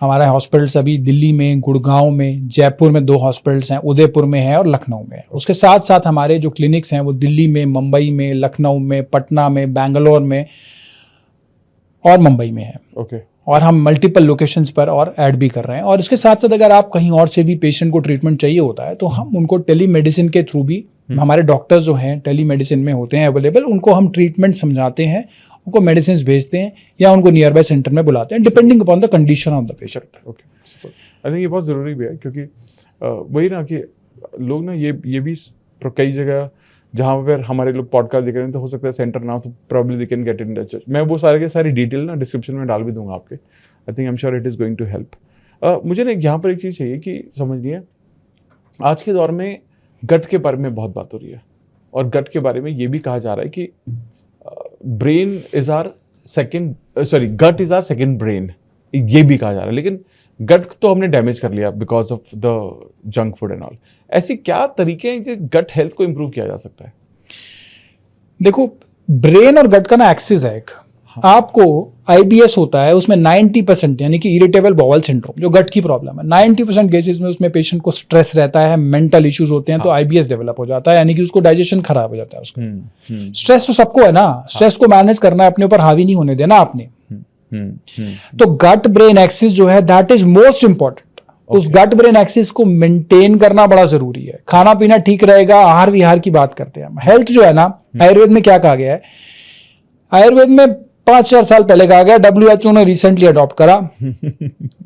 हेल्थ जो है वो कंप्लीट कब होती है, जब physical, mental, social, spiritual wellbeing पूरी होती है। सम दोषा सम अग्नि सम आत्मेंद्रिय मना स्वास्थ्य इति अभिधीयतेस,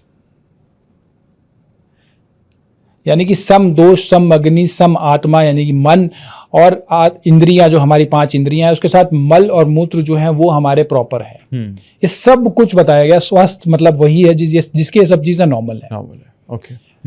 अब यहाँ पे इन्होंने कहा social, mental, spiritual, physical wellbeing. तो हमारी जब मेंटल वेलबींग खराब होती है तो गट की प्रॉब्लम आनी शुरू हो जाती है। कनेक्टेड है। हम बॉडी को होलिस्टिक देखते हैं हमेशा, शुरू से ही होलिस्टिक देखते हैं। अभी गट में ब्रेन की तो अभी चर्चा शुरू हुई है। हमने तो कभी ऑर्गन बेस्ड चर्चा करी ही नहीं, हम तो पूरी बॉडी को ठीक करने में बात करते हैं, होलिस्टिक अप्रोच के साथ चलते हैं। और ये मेरे को लगता है लाइफस्टाइल चेंजेस आते हैं तो बाय डिफॉल्ट सब कुछ ठीक ही होता है, एक साथ ही रिकवरी, सब एक साथ पूरी बॉडी एक साथ ही क्योर होने लगती है। आपको ना गट के इश्यूज जिनको हैं, आपने मेरे से सवाल पूछा, मैं ना कोशिश ये करता हूं कि बिना दवाई के आप ठीक हो जाओ। आप घर बैठे ठीक हो, आपको यहाँ आके दवाई लेके आने की जरूरत नहीं है, घर बैठे इलाज करो, घर बैठे ठीक हो।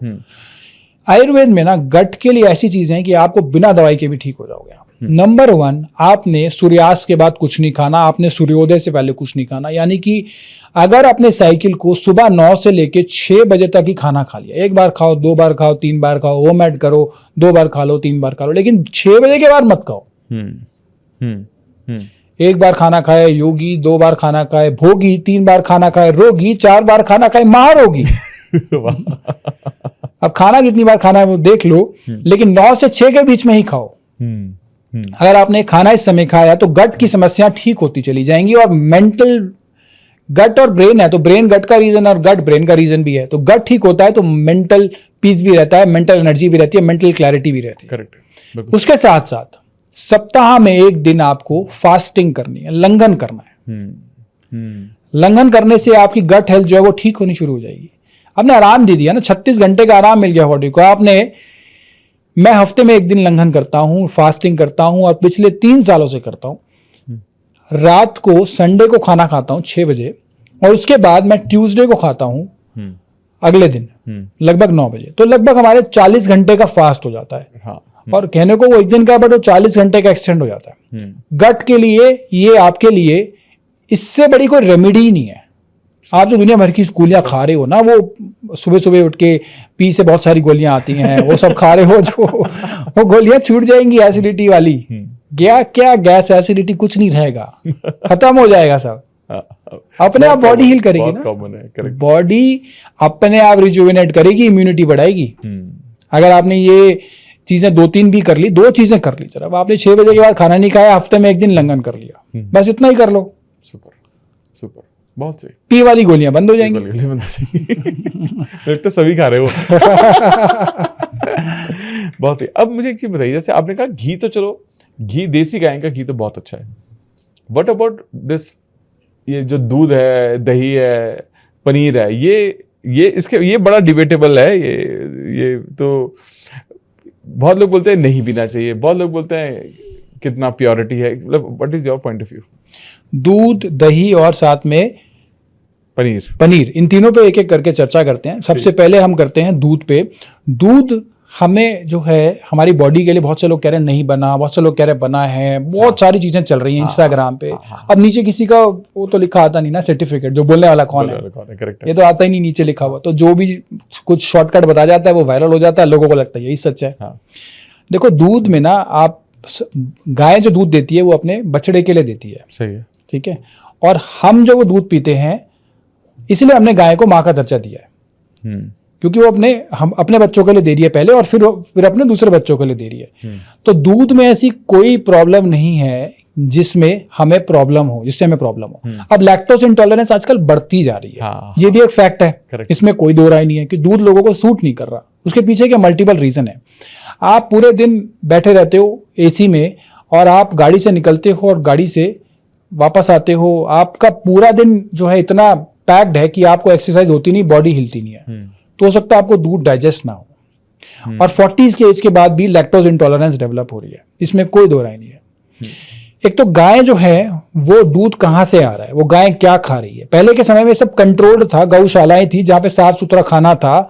यहाँ पे तो वो प्लास्टिक की थैली भी खा रही है गाय, तो इसीलिए ये प्रॉब्लम्स हो रही है। गाय के दूध में प्रॉब्लम नहीं है, प्रॉब्लम है आसपास की चीजों में, जहाँ पे गाय खा क्या रही है, किस तरीके का उसको। अगर आपको प्योर गाय का दूध मिलता है किसी गौशाला से, आप उसे बेझिझक होके पी सकते हैं। बट अबाउट बफेलो का भी, बफेलो मिल्क में फैट ज्यादा होता है। अगर आप एक्सरसाइज ज्यादा करते हो, बहुत ज्यादा आपकी रनिंग है, बहुत ज्यादा आपकी स्ट्रेनस एक्सरसाइजेज हैं, तो आपके लिए बफेलो मिल्क भी अच्छा है। अच्छा, ओके। बट गाय का दूध ज्यादा बेटर है, इजी टू डाइजेस्ट है। बट क्या ये सब चीजें इशू करती हैं जब स्टेरॉइड्स दिए जा रहे हैं, इंजेक्शन दिए जा रहे हैं गाय को या भैंस को? यही तो देयर कम्स द प्रॉब्लम, क्योंकि ये कंट्रोल नहीं है। ऑक्सीटोसिन के इंजेक्शन दे रहे हैं। अब यूरिया खाएगी गाय तो यूरिया तो बढ़ेगा ही ना, अब वो यूरिया ही खा रही है। अब यही तो प्रॉब्लम आ रही है ना। अगर आपके पास किसी साफ सुथरी गौशाला से, जहां आपको पता है कि गाय क्या खा रही है, क्या उसको दिया जा रहा है, सेवा भाव से वहां पे काम हो रहा है, कमर्शियल काम नहीं हो रहा, दूध पी लो। सेवा भाव से नहीं हो रहा, कमर्शियल काम हो रहा है, ऑक्सीटोसिन मारा जा रहा है दूध ज्यादा निकालने के लिए, और रेगुलर उसको प्रेग्नेंट किया जा रहा है ताकि उसका दूध ज्यादा निकले, पीछे हो जाओ। क्योंकि ये कंट्रोल नहीं है कुछ भी इन चीजों पे। Correct, okay. तो प्रॉब्लम दूध में नहीं है, प्रॉब्लम सिस्टम और इंफ्रास्ट्रक्चर में है। अमेजिंग। दही जो आपने कहा, देखो दही ना एक ऐसी चीज है जो लोग ना मिसअंडरस्टूड करते हैं। लोग समझते हैं कि दही जो है ना, वो सबसे पहले तो दही को कभी भी गर्म करके नहीं खाना चाहिए। दही को गर्म करके खाते हैं, नॉर्थ इंडिया में कड़ी बनाकर कड़ी बनाकर। अरे आप तो समझ गए। पंजाब में भी बहुत चलती है। पूरे नॉर्थ इंडिया की बेल्ट में कड़ी पकौड़ा बड़ा फेमस है। कड़ी पकौड़ा खाएंगे आज और दही को गर्म करके खाएंगे। तो आयुर्वेद में कहा गया है कि दही को कभी भी गर्म करके नहीं खाना है, संस्कार विरुद्ध हो जाती है। विरुद्ध आहार है, विरुद्ध आहार है बिल्कुल। Okay okay. दही को गर्म करके खाना कड़ी की फॉर्म में विरुद्ध आहार है। आपकी बॉडी को नुकसान करेगा ही करेगा ही। क्योंकि जब आप गर्म करके दही खा रहे हो, एक तो उसके जो फायदे होने थे वो भी नुकसान हो गए, मतलब उसमें भी बेनिफिट नहीं होगा और वो बॉडी को नुकसान और करेगा। तो ये संस्कार विरुद्ध बताया गया है दही को गर्म करके खाना। ओके। आयुर्वेद में विरुद्ध आहार की श्रेणी में आता है। तो दही को कभी भी गर्म करके नहीं खाना। कड़ी पकौड़ा मत खाना। डन। कड़ी पकौड़ा जो आप खा रहे हो वो आम बनाएगा, आम बना के आपकी बॉडी में वो जो जाएगा वो आपकी बॉडी में फिर निकलने में मुश्किल होगी, फिर वो प्रॉब्लम क्रिएट करेगा। ओके। दूसरा, दही में आपको जो नमक डालते हो ऊपर से, नमक डालते हो तो उसके बैक्टीरिया जो होते हैं वो मर जाते हैं। तो दही को आपने ऊपर से कुछ नमक डाल के कुछ और भी वो मसाले वसाले डाल के खाते हो, रायता बना के बूंदी बना के खाते हो, वो सब चीजें भी दही के लिए आप खा लोगे लेकिन फायदा नहीं करेगी उसमें आपको।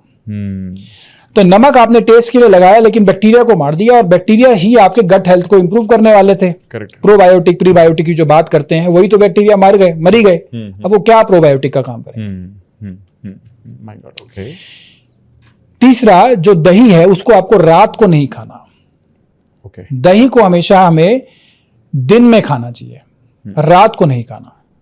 कफ को बढ़ाने वाली होती है दही, और रात को दही विरुद्ध हो जाती है जो हमारे खाने के उसके दौरान। चौथा, दही को रेगुलर नहीं खाना। दही को जब आप खाते हो रेगुलर तो हमारी बॉडी में कफ बढ़ने लगता है। तो दही का सेवन आप हफ्ते में 2 बार करो, 3 बार करो, लेकिन रोज मत करो। दही से बड़ा कोई अमृत नहीं है।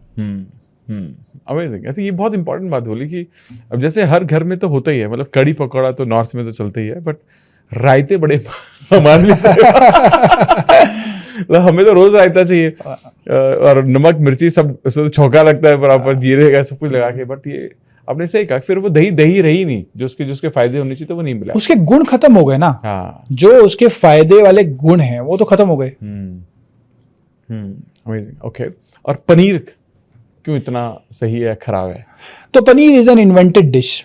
पनीर से बेटर है आप घी ले लो, आप दूध शूट कर रहा है दूध ले लो, आप दही ले लो।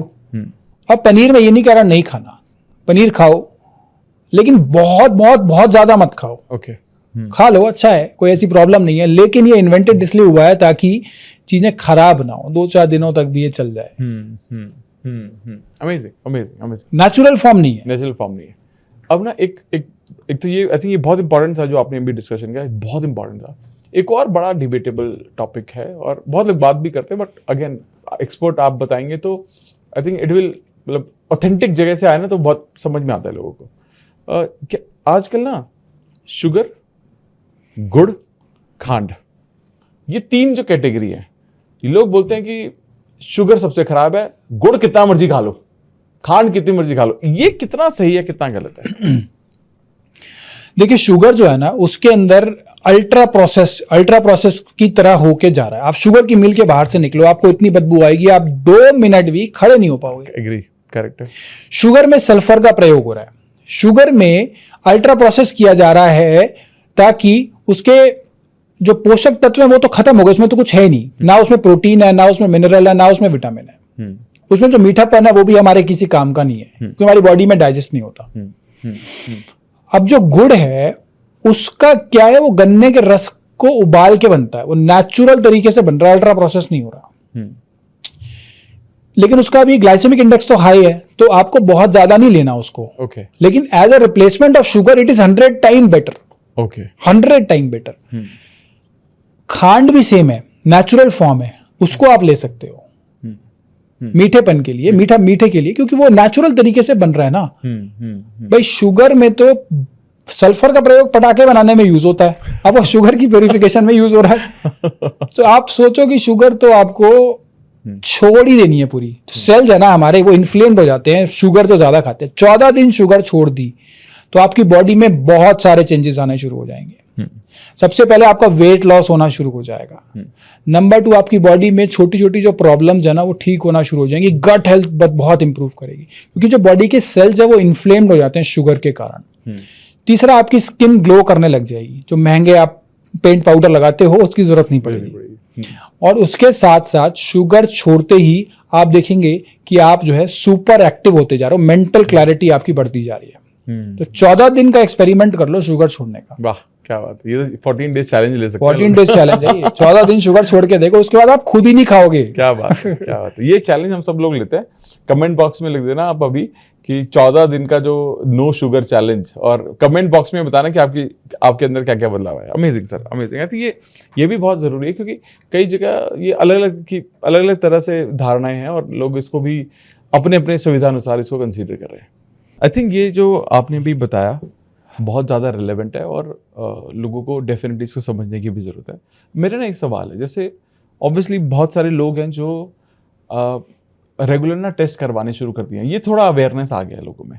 लोग मेडिकल टेस्ट कराते हैं, ब्लड टेस्ट कराते हैं, और लोगों को धीरे धीरे समझ में आ रहा है कि यार कुछ ऐसे एरियाज़ हैं जहाँ पर वो ठीक नहीं है, या गड़बड़ की तरफ जाना शुरू कर चुके हैं उनकी हेल्थ ने। अब किसी को बीपी का इशू है, थोड़ा शुरू हो चुका है, किसी को यूरिक एसिड का इशू हो चुका है, किसी को डायबिटीज़ का थोड़ा अब प्री डायबिटिक में वो आ चुके हैं। ऐसा कोई तरीका है क्या जिससे बहुत सारी चीज़ें उस स्टेज तक जाए ही ना, मतलब उनको मेडिसिन या एलोपैथी की तरफ जाना ही ना पड़े? क्या तरीका हो सकता है ऐसा? ऐसे ना लगभग भारत में 10 करोड़ लोग हैं जिनको डायबिटीज है, और उससे ज्यादा बड़ी आबादी है जिनको प्री डायबिटिक है, यानी कि डायबिटीज नहीं है लेकिन डायबिटीज आने वाले समय में हो जाएगी। और इसी प्रकार से ऐसे बहुत बड़े अमाउंट में लोग हैं जिनको ब्लड प्रेशर है। 5-7 करोड़ लोगों को ब्लड प्रेशर है। ये पुराने आंकड़े, अब तो ज्यादा हो गया होगा। उसके साथ साथ किडनी की प्रॉब्लम भी एक बहुत बड़े नंबर में है, जिनके क्रेटिनाइन बढ़ रहे हैं, जिनका डायलिसिस शुरू हो रहा है। जहां देखो सिटीज में डायलिसिस सेंटर बने हुए, ट्रांसप्लांट जिनको एडवाइस कर दिया गया है। ऐसे बहुत सारे किडनी के मरीज हैं। लेकिन जो शुरुआती मरीज है जिनका डायबिटीज है लेकिन किडनी प्रॉब्लम नहीं है, जिनका हाइपरटेंशन है, बढ़ा हुआ है, ब्लड प्रेशर बढ़ा हुआ है, जिनका यूरिक एसिड बढ़ा हुआ है, और साथ साथ जो प्री डायबिटिक है, उनको किडनी की प्रॉब्लम आने वाले समय में ना हो, उसके लिए हमने कुछ चीजें डेवलप करी और हमने एक किट बनाई, kidney detox kit. Okay, kidney detox kit बनाई हमने, जो स्टार्टिंग, जिनका क्रेटिनाइन स्टार्टिंग स्टेजेस में है, 1 है, 2 है, 3 है। यानी ये किडनी जो है ना 1 से 2 में 50% डैमेज होती है, और 2 से 3 में 25% डैमेज होती है, और 3 से 10 में रस्ट से तो 25% डैमेज हो रही है। तो स्टार्टिंग के जो 1 से लेके 50, 60, 70% तक तब सिम्टम्स नहीं आते, तो लोग जनरली पैनिक भी नहीं कर रहे होते और जरूरत भी कम होती है। सही। तो उसके लिए यहाँ पे हमने किडनी डिटॉक्स किट निकाली स्टार्टिंग क्रेटिनाइन के लिए। उसके साथ साथ अगर किसी को डायबिटीज है तो उसका भी यहाँ पे ऐसी औषधियां हैं इसमें, पुनर्नवा, गोखरू, मकोए, गिलोय। उसके साथ साथ जिनको गाउट है, जिनको यूरिक एसिड बढ़ा हुआ है, उनके लिए, जिनको वेट लॉस नेचुरल तरीके से करना है, देखो वेट लॉस करना, लेसिक जाइटर खा रहे होते हैं, किडनी पे जोर मार रहे हो आप, किडनी को सेफ रखते हुए यहाँ पे ये सब चीजें कंट्रोल करती है। बहुत क्या होता है ना, आयुर्वेद में एक अच्छी चीज है, किसी का अगर ब्लड प्रेशर बढ़ा हुआ है वो एलोपैथिक दवाई लेगा, उसका ब्लड प्रेशर कम हो जाएगा, और किसी का ब्लड प्रेशर ठीक है वो एलोपैथिक दवाई लेगा, उसका भी कम हो जाएगा। आयुर्वेदिक में अगर आपका ब्लड प्रेशर बढ़ा हुआ है तो ब्लड प्रेशर कम होगा बीपी की दवाई से, अगर आपका ब्लड प्रेशर ठीक है तो वो कम नहीं होगा। अच्छा, ओके, ओके। तो यहाँ पे हमने इस चीज को ध्यान में रखते हुए जिनको ब्लड प्रेशर बढ़ा हुआ है, जिनका डायबिटीज है, उनके लिए ये बहुत बढ़िया है। एक तो वो बीपी शुगर भी कंट्रोल करेगा, उधर किडनी को भी आपकी प्रोटेक्ट करेगा, किडनी में भी प्रॉब्लम आने से बचाएगा। ये एक प्रोटेक्टिव शील्ड की तरह काम करेगा जिनको बीपी है, जिनको शुगर है, साथ साथ जिनका यूरिक एसिड बढ़ा हुआ है, जो लोग वेट लॉस करना चाहते हैं, जो लोगों का क्रेटिनाइन स्टार्टिंग स्टेज में बढ़ा हुआ है। Okay, okay, combination of herbs जो है ना वो बड़ा पावरफुल है। अमेजिंग। और इसके अंदर ना हमने क्या करा, हमने ये लगभग हमने 30 डेज का पैक बनाया है। ओके। और इसके अंदर हमने हर दिन का अलग अलग, जैसे ये डे 1 है, डे 1 का हमने इसमें अलग कर दिया और डे 6 का हमने इसमें अलग कर दिया। ओके। अब इसमें जब ये डे 1 का हमने निकाला तो इसमें हमने डे नाइट का अलग डोज कर दी, मॉर्निंग डोज अलग कर दी अच्छा, डे 1 की, और उसी प्रकार से इवनिंग डोज हमने अलग कर दी। अब करना क्या है, इसको आपको रात को भिगोना है मॉर्निंग डोज को, और सुबह 400 ml पानी में इसको भिगोना है, मॉर्निंग डोज को। उसके बाद ओवरनाइट ये भीगा रहे, सुबह उठ के आप इसको बॉईल करेंगे। बॉईल करने के बाद 400 ml का 100 ml रह जाए, उसको छान के आपने पी लेना है, काढ़े की तरह। काढ़े की तरह। नेचुरल तरीके से फायदा होगा ना। Okay okay okay. भाई मैं आपको अगर गोली दे रहा हूं, अगर मैं आपको छोटा कैप्सूल दे रहा हूं, तो उसके अंदर जड़ी बूटी जो है ना वो पर्याप्त मात्रा में जा नहीं पाती। काढ़ा ही एक ऐसी फॉर्म है जहां पे आपको पर्याप्त मात्रा में जड़ी बूटी मिलती है। मेहनत जरूर लगती है, बॉईल करना, भिगोना, फायदा लेकिन पूरा मिलेगा ना। एग्री। तो हम शॉर्टकट नहीं ढूंढते हैं। इसी तरीके से इवनिंग डोज को आप मॉर्निंग में जब आप वो लेंगे तो भिगो देंगे, तो इवनिंग डोज को भिगो देंगे। इवनिंग डोज भिगो दी, इवनिंग डोज में भी आपने 400 ml पानी में भिगोया और फिर उसी को 100 ml करा, फिर छान के उसको ले लिया। तो 100 ml आपने जो है पानी इसके साथ लिया स्टार्टिंग से में। किडनी को तो प्रोटेक्ट करेगा ही, बीपी, शुगर, उसके साथ साथ ये यूरिक एसिड जिनका बढ़ा हुआ है, प्री डायबिटिक लोगों के लिए, प्री हाइपरटेंसिव लोगों के लिए बहुत बढ़िया है। अमेजिंग। इसी प्रकार से हमने ना ये डे 6 का भी कर दिया, जिसमें हमने इवनिंग और नाइट डोज कर दी। तो इसमें हमने डे वाइज इतना प्रॉपरली बाइफर्केशन कर दिया है ताकि कोई कंफ्यूजन ही ना हो। Okay okay. जैसे ना आपने ना वेट लॉस बोला, ठीक है, वेट लॉस में आयुर्वेद का बहुत इंपॉर्टेंट रोल प्ले कर सकता है। बेसिकली वेट लॉस में आप आयुर्वेद ही तो सब कुछ है ना, आप समझिए ना। आयुर्वेद वेट लॉस में सब चीजें कंट्रोल करता है, सबकी बात करता है। वो डाइट की बात कर रहे हैं आयुर्वेद में, हम आयुर्वेद में योग की बात कर रहे हैं, हम आयुर्वेद में वेट लॉस थेरेपीज की बात कर रहे हैं, हम आयुर्वेद में सूर्यास्त को बाद ना खाने की बात कर रहे हैं, हम आयुर्वेद में बिना किसी दवाई के वेट लॉस कंट्रोल करने की बात कर रहे हैं। थेरेपिस्ट से भी वेट लॉस होता है। मेटाबॉलिज्म फास्ट करना है, गोली खा के थोड़ा वेट लॉस हो जाएगा। करेक्ट है। खाना और खा लूं मैं वेट लॉस हो जाए। फास्ट रखा और मैंने उसको फीस्ट बना दिया वेट लॉस के लिए। वाह, क्या बात है।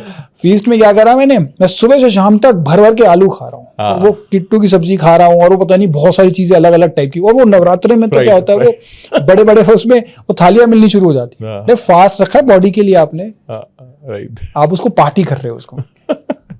कई बार मतलब मेरे को तो अभी भी याद है कि कई बार तो हम फास्ट भी लगते थे कि खाने को ये मिलेगा।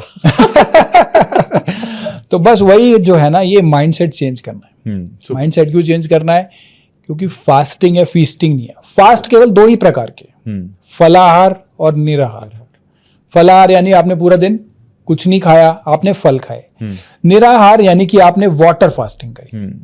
अब ये बच्चों के लिए नहीं है, प्रेग्नेंट वुमेन के लिए नहीं है, कोई मेडिकल कंडीशन है उनके लिए नहीं है, कोई ओल्ड एज पेशेंट है उनके लिए नहीं है। ये हेल्दी लोगों की बात कर रहे हैं। करेक्ट। हेल्दी लोग फास्ट रखे बहुत अच्छा है। हर बड़े फेस्टिवल के साथ हमारे भारत में फास्ट का कॉन्सेप्ट है। क्यों है? आप बताओ क्यों है फास्टिंग का कॉन्सेप्ट? आप ही बताइए। क्योंकि फास्टिंग लोग जब किसी भी चीज को रिलीजन से जोड़ देते हैं, धर्म के साथ जोड़ देते हैं, तो उसकी वाइड स्प्रेड एक्सेप्टेंस हो जाती है। हाँ, ये। और वो फास्टिंग आपकी बॉडी के लिए अच्छी है। हम एकादशी के फास्ट रखते हैं, भाई भगवान के साथ उसको जोड़ दिया, अपनी बॉडी के लिए जोड़ा गया है। इतना साइंटिफिक है हमारा रिलीजन। हर चीज में आप देखोगे ना, बहुत डीप साइंस है। करेक्ट। फास्टिंग इसलिए करी कि बॉडी के लिए अच्छा है। तो हमारे रिलीजन में फास्टिंग को इसलिए जोड़ा गया ताकि ज्यादा से ज्यादा लोग हेल्दी रहे फास्टिंग के through. Correct. Amazing amazing amazing. आपने किट के बारे में बहुत अच्छे से एक्सप्लेन भी किया कि कैसे काम करती है। मुझे एक चीज जाननी है, आई डोंट नो ये मिथ है या क्या है। ऐसा कहा जाता है किडनी का जिसको इशू होता है, वो कोकोनट वाटर उसको नहीं पीना चाहिए। और अभी तो कोकोनट वाटर मतलब इट्स लाइक अ लग्जरी, या लोग बहुत प्रेफर करते हैं। तो क्या ये सच है या मिथ है? कोकोनट वाटर हमारी बॉडी के लिए अच्छा है, बहुत अच्छा है। मतलब अगर मैं किसी नेचुरल ड्रिंक की बात करूं तो शायद वो बेस्ट है हमारी बॉडी के लिए। ओके।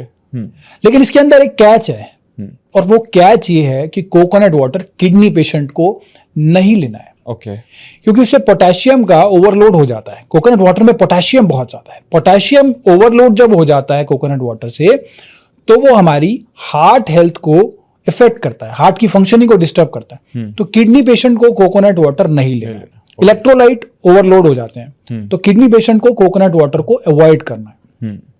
लेकिन एट द सेम टाइम जो हेल्दी है, जो नॉर्मली मेडिकल कंडीशन जिनको नहीं है, उनको कोकोनट वाटर डेली पीना चाहिए। ओके। कोकोनट वाटर डायूरेटिक है, नेचुरल डायूरेटिक है, इलेक्ट्रोलाइट्स देता है हमें। और सबसे बड़ी बात जिसके बारे में हम पूरे पॉडकास्ट में चर्चा कर रहे हैं कि सब कुछ खराब है, सब कुछ अडल्टरेटेड है, इसे आप खराब ही नहीं कर सकते। अच्छा, ओके, सुपर। इसे आप अडल्टरेट कर ही नहीं सकते। कोशिश करके देख लो, इंजेक्शन भी लगाओगे ना पानी के तो कोकोनट वाटर खराब हो जाएगा, पता चल जाएगा। चल जाएगा। पता चल जाएगा ये खराब है। ओके, तो इसको आप खराब नहीं कर सकते, ये इसलिए अनअडल्टरेटेड है, ये बचा हुआ है। सुपर। अब इंसान शैतान है, कोई तरीका निकाले तो मैं कुछ कह नहीं सकता। Super, I think very. तो ये इसीलिए ये बहुत अच्छा। दूसरा, ये कोकोनट वाटर जो था, जब वर्ल्ड वॉर हुई थी तब खून की कमी हो गई थी, तो कोकोनट वाटर की जो कंसिस्टेंसी है वो खून से बड़ी मिलती जुलती है। Okay. तो हमारी बॉडी में ना ये बहुत एम्पल पॉजिटिव इफेक्ट लाता है। तो कोकोनट वाटर डेली पीना चाहिए, हमारी बॉडी के लिए अच्छा है। अगर कोई जिम जा रहा है, कोई रनिंग कर रहा है, कोई एक्सरसाइज कर रहा है, उसके बाद कोकोनट वाटर बेस्ट है पीने के लिए। Super, super, awesome. बस ध्यान यही रखना है कि इसको रात को नहीं पीना, दिन में पी लो। ओके। और साथ में इसको, अगर किडनी पेशेंट है या कोई मेडिकल कंडीशन है तो आपने इसको अवॉइड करना है। जिनका बीपी लो रहता है उनको कोकोनट वाटर नहीं पीना, क्योंकि लो बीपी में और लो बीपी होने के चांसेस हो जाएंगे। ये बीपी को भी कंट्रोल करता है ना, डायूरेटिक है ना, यूरिन बढ़ाएगा तो ब्लड प्रेशर कंट्रोल होगा, गंदगी निकलेगी, शरीर साफ होगा आपका। Okay, super, super. Energy drink पीते हैं ना, एनर्जी ड्रिंक, आज से क्या करना है, उस एनर्जी ड्रिंक को रिप्लेस कर देना है। असली एनर्जी ड्रिंक मिल रही है। अब एक पेशेंट मेरे पास आया, मैंने उसे बोला था कोकोनट वाटर पीने के लिए। अब वो आया, वो कहता है मैं तो सर रोज कोकोनट वाटर पीता हूँ। मैंने कहा अच्छा, बहुत अच्छी बात है, आप बहुत अच्छा कर रहे हो कि आपकी, क्योंकि उसका ना यूटीआई था, उसको यूरिनरी ट्रैक्ट इन्फेक्शन था। कोकोनट वाटर उसको हमने डाइट में सजेस्ट किया तो उसने लेना शुरू किया। जब पूरी चर्चा हो गई तो उसने कहा कि कोकोनट वाटर जो है वो मैं पीता हूँ, लेकिन मैं उसे कैरी भी कर लेता हूँ अपने साथ साथ। तो मैं थोड़ा कंफ्यूज हो गया कि भाई कैरी कैसे कर रहे हो, तो उसने मुझे निकाल के दिखाया और वो कोकोनट वाटर था टेट्रा पैक में। अरे अब हम जिससे दूर भाग रहे थे उसी को हमने पास ले लिया कोकोनट वाटर में। अब यहाँ पे कंफ्यूजन है कि लोग सोचेंगे अरे वो दुकानों पे कोकोनट वाटर मिल रहा है, उसको टेट्रा पैक में लेके मैं पी लूं पाइप लगा के। अरे वही प्रिजर्वेटिव आ गए, वो पता नहीं कब पैक हुआ था, क्या हुआ था, क्या नहीं हुआ था, उसके बारे में छोड़ो। कोकोनट वाटर अपने सामने खुलवाओ और उसको पी लो। करेक्ट है। उससे बढ़िया कुछ नहीं है। बहुत ये बहुत इंपॉर्टेंट पॉइंट बोला, क्योंकि आजकल तो बोतलें मिलती हैं इसकी बड़ी बड़ी। ओके, बहुत लोगों की दुकान बंद हो गई आज। अभी पीने के नाम पे दो तीन सवाल मेरे माइंड में है। ठीक है, पहला मेरे माइंड में आया कि एक तो चाय कॉफी और एक पानी से रिलेटेड मेरा सवाल है। चाय कॉफी इतना खराब क्यों है? चाय आप कुत्ते को पिलाओ, चाय या कॉफी उसके आगे रख दो, वो चाय कॉफी नहीं पिएगा, करेक्ट है, मुंह मार के चला जाएगा। उसको दूध पिलाओ, दूध पी लेगा। करेक्ट है। हाँ, चाय में ऐसा कुछ भी नहीं है जो हमारी बॉडी के लिए अच्छा हो। हमारी बॉडी में, मैंने बताया ना, पोषक तत्वों की जरूरत है। करेक्ट। आपने वो चाय की पत्ती जो रंग के काम आती है, वो चाय की पत्ती में दूध मिला दिया, दूध का फायदा भी खत्म हो गया। चीनी और डाल दी उसमें, मीठी और कर दी उसको। मेरे को 4 चम्मच भी डाल देते हैं, 2 चम्मच भी डाल देते हैं, तो चीनी और मिलाते ही और वो खराब हो गई। मेरे तो लोग सुबह सुबह चाय पी रहे होते हैं, कह रहे इसके बगैर मेरा पेट साफ नहीं होगा। तो आपने सुबह सुबह लगभग, कोई अगर नॉर्मली रहता भी है तो 10-12 घंटे 8 घंटे का फास्ट हो जाता है। रात को खाया, सोया, उसके बाद उठ के दोबारा खा रहा है। बिल्कुल सही है। उसके सबसे पहले आपने चाय पी ली तो और गंदगी भर ली आपने शरीर के अंदर। अभी तो साफ होने की प्रक्रिया खत्म हुई है, गंदगी क्यों भर रहे हो? तो चाय में ऐसा कुछ भी नहीं है जो हमारी बॉडी के लिए अच्छा हो। ओके। चाय से पित्त बढ़ता है, एसिडिटी बढ़ती है। चाय जो है वो एक प्रकार का हमारे लिए स्लो पॉइजन है। जैसे वो डब्बे मिल रहे हैं ना अब मार्केट्स में, जो 24/7 टाइप्स की मार्केट खुली होती है, हाइपर मार्केट्स, वो डब्बों में जो लिखा होता है ना, वो भी सारा स्लो पॉइजन है। चाहे वो चिप्स हैं, चाहे वो कुछ है, धीमा पॉइजन है, जूसेस हैं जो पैक्ड आ रहे हैं। हाँ। इसी प्रकार से चाय भी एक स्लो पॉइजन है। कॉफी का देखोगे, कॉफी का भी सेम ही काम है। कैफीन का हाई डोज है। कैफीन आपकी बॉडी के मसल्स को वीक कर देता है, आपकी बोन्स पे इंपैक्ट डालता है। तो कैफीन आपकी बॉडी में, मेरे को प्री वर्कआउट में भी लोग कैफीन ले रहे हैं। हाँ, कैफीन के पाउच ऐसे ऐसे हाँ, बिल्कुल सही, करेक्ट लेते हैं। हाँ। तो आपको जितना नेचुरली आप चीजों को करोगे ना, आपकी बॉडी उतना लॉन्ग टर्म आपके साथ देगी। ये बॉडी जो है ना, ये शरीर, ये एक प्रकार का ना मंदिर है हमारा। इसमें हमें रहना है, it is the only place where we need to live. घर में थोड़ा रहना है, बॉडी के अंदर रहना है, उसको गंदा मत करो। डस्टबिन थोड़ा है, सब कुछ डाल लेंगे उसमें। करेक्ट। मार्केटिंग नहीं होती मान लिया इन चीजों की। मार्केटिंग तो उन्हीं चीजों की हो रही है जो स्लो पॉइजन है। राइट।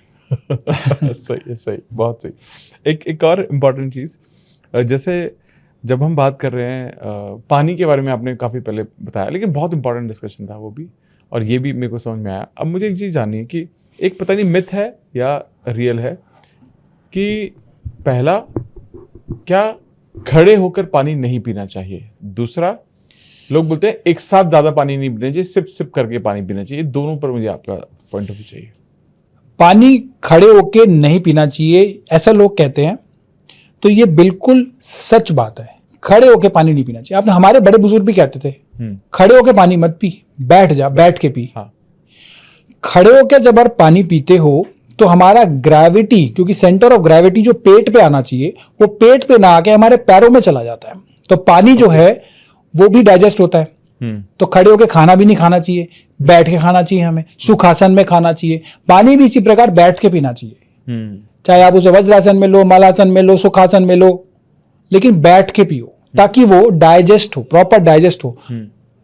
तो जब वो डाइजेस्ट होता है बैठ के पानी, क्योंकि ग्रेविटी जो है वो सेंटर ऑफ ग्रेविटी हमारा पेट से हिल जाता है जब हम खड़े होके पानी पी रहे होते हैं, तो डाइजेस्ट होने में प्रॉब्लम होगी क्योंकि सेंटर ऑफ ग्रेविटी मूव हो गया। तो बैठ के पीना है, इसीलिए हमें सिंपल साइंटिफिक तरीका है। बोलते तो बड़े बुजुर्ग भी थे कि बैठ के पानी पिए, खड़ा होके। घुटने में दर्द होना शुरू हो जाएगा वरना, यही बोलते थे। हाँ बिल्कुल, क्योंकि सेंटर ऑफ ग्रेविटी पैरों पे चला गया, तो देयर आर हाई चांसेस वो पानी जो है वो प्रॉपर्ली डाइजेस्ट ना हो। Okay.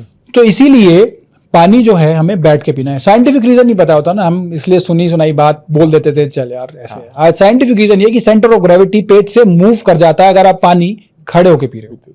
Fantastic. Okay, SIP SIP करके पानी पीना जरूरी क्या है? बिल्कुल, पानी को ये आचार्य वाघभट ने बड़े अच्छे से बताया है कि सिप सिप करके पानी पीना है। पानी को ये गटगट गटगट गटगट गटगट नहीं पीना है, बॉटल से भी नहीं पीना है। ओके, सिप सिप करके पीना, आराम आराम से पीना। हमारे मुंह में सलाइवा है, सलाइवा क्या है? अल्कलीन है नेचर में। अल्कलीन क्या हो गया? बेसिक हो गया नेचर में। पीएच होती है ना, पीएच थ्योरी में, मॉडर्न कॉन्सेप्ट से समझा रहा हूं, आयुर्वेद में तो बताया ही गया है, वो भी समझाता हूं। लेकिन हमारे पेट में एसिड है। एसिड क्या है? अम्ल है, HCl है। मुंह में क्या है? सलाइवा है, बेसिक है। अब जब पानी हम सिप सिप करके पीते हैं तो वो पानी में सलाइवा मिक्स हो जाता है, और वो बेसिक हमारा पानी के थ्रू सलाइवा मिक्स होकर हमारे पेट में जाता है। सलाइवा बेसिक हुआ और अम्ल जो है हमारे पेट में एसिड हुआ, तो वो मिक्स होके न्यूट्रल हो जाता है। न्यूट्रल होने से हमारी पेट की एसिडिटी, हमारी पेट की गर्मी और पेट की प्रॉब्लम्स में बहुत अच्छा रिजल्ट मिलता है। वात पित्त कफ बैलेंस होता है। जिस प्रकार शरीर को जिस प्रकार हमारे संसार को सूर्य चंद्रमा और वायु चलाते हैं, हमारे शरीर को वात पित्त और कफ चलाते हैं। बिल्कुल सही। सिप सिप करके पानी पीने से आपका वात पित्त कफ बैलेंस हो गया।